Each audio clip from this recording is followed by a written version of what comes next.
اگر ہم غور کریں تو یہ ایک حیرت انگیز مکالمہ ہے، کیونکہ یہاں اللہ تعالیٰ ایک نبی سے کہہ رہے ہیں اسلم۔ سورہ بقرہ آیت نمبر 131 میں اللہ سبحانہ تعالیٰ حضرت ابراہیم علیہ السلام سے ارشاد فرما رہے ہیں اذ قال له ربه اسلم قال اسلمت لرب العالمین۔ جب حضرت ابراہیم علیہ السلام سے اللہ تعالیٰ نے ارشاد فرمایا کہ میری اطاعت کرو، میرے لیے فرما بردار ہو جاؤ، حضرت ابراہیم علیہ السلام نے اللہ تعالیٰ کو جواب دیا کہ میں تمام جہانوں کے پروردگار کے لیے فرما بردار ہو گیا۔ یقیناً ہم جانتے بہت کچھ ہیں مگر اس جاننے والی چیز کو اپنی زندگی میں اپلائی نہیں کر پاتے۔ تو آج اس آیت پر غور کریں گے۔ آیت میں اللہ سبحانہ وتعالیٰ حضرت ابراہیم علیہ السلام سے ارشاد فرما رہے ہیں کہ ابراہیم آپ اپنے آپ کو مکمل طریقے سے مجھے سونپ دیجیے، میرے حوالے کر دیجیے، جس پر فوری طور پر حضرت ابراہیم علیہ السلام نے فرما دیا ہے کہ اللہ تعالیٰ میں نے اپنے آپ کو تمام جہان کے پروردگار کے حوالے کر دیا ہے۔ حالانکہ نبیوں کو یہ کہنے کی ضرورت نہیں ہوتی کہ آپ اپنے آپ کو ہمارے حوالے کر دیجیے، بلکہ نبی تو پہلے سے ہی اطاعت گزار ہوتے ہیں، نبی تو پہلے سے ہی اللہ تعالیٰ کے سامنے ہر حکم پہ سر جھکائے ہوئے ہوتے ہیں۔ لیکن اللہ تعالیٰ نے حضرت ابراہیم علیہ السلام کے لیے خصوصی طور پر یہ آیت نازل فرمائی۔ اسی لیے آپ پورے قرآن پر غور کریں گے تو آپ کو کسی بھی نبی کے لیے ایسے الفاظ یوز ہوتے ہوئے نظر نہیں آئیں گے۔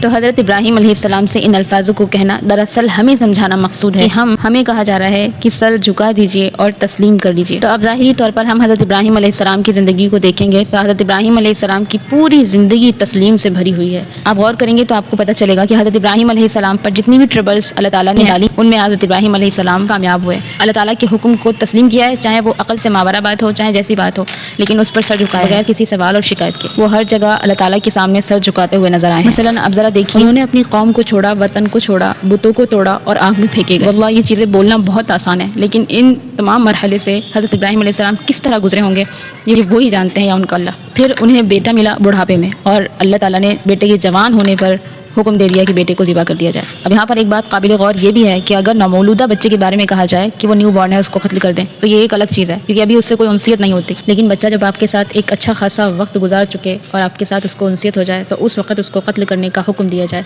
تو یہ ڈبل آزمائش ہے۔ لیکن حضرت ابراہیم علیہ السلام نے اس پر کوئی شکایت یا سوال نہیں اٹھایا بلکہ چھری اٹھائی۔ آپ اس بات کا اندازہ خود لگا سکتے ہیں کہ حضرت ابراہیم علیہ السلام نے ٹوٹلی کمپلیٹلی اللہ تعالیٰ کے حوالے خود کو کر دیا تھا۔ اور آج اگر ہمارے سامنے یہ سچویشن آتی ہے تو ہم بغیر کچھ سوچے سمجھے فیل ہو جاتے ہیں، ہم کو 0 سیکنڈ نہیں لگتا ہے، ہم فیلیئرز میں مرنا ہو جاتا ہے۔